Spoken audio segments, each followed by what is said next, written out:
Ferruccio Lamborghini 1916ல இத்தாலியில இருக்க ஒரு விவசாய குடும்பத்துல பிறந்தாரு. அவரு சின்ன வயசுல இருந்தே மெஷின்ஸ் மேல ஆர்வம் கொண்டவரா இருந்தாரு. செகண்ட் வேர்ல்டு வார் அப்போ அவர் ஏர்ஃபோர்ஸ்ல மெக்கானிக்கா வேலை பார்த்தாரு.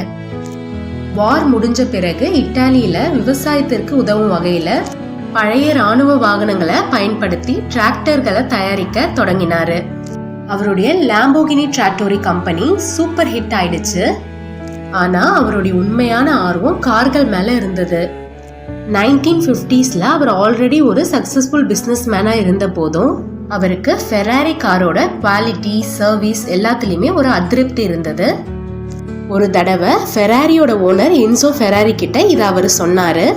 ஆனா என்சோ அவரை புண்படுத்துற வகையில, நீங்க ஒரு டிராக்டர் தயாரிக்கிறவரு, கார்களை பத்தி பேச வேண்டாம் அப்படின்னு சொல்லிட்டாரு. இது அவருக்கு ரொம்ப மனசு கஷ்டமாயிடுச்சு. இத மனசுல நிறுத்தி அவர் 1963ல ஃபெருஷியோ ஆட்டோமொபைல் லாம்போகினிய தொடங்கினாரு.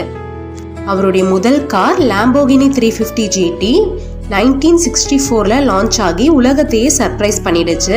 அதுக்கப்புறம் வந்த லாம்போகினி மயூரா சூப்பர் கார்களுடைய டெஃபினிஷனையே சேஞ்ச் பண்ணிடுச்சு. அவருடைய கார் எல்லாமே டிசைன், ஸ்பீட், இன்னோவேஷன் எல்லாத்துலயுமே ஃபெராரியை ஓவர்டேக் பண்ணிடுச்சு.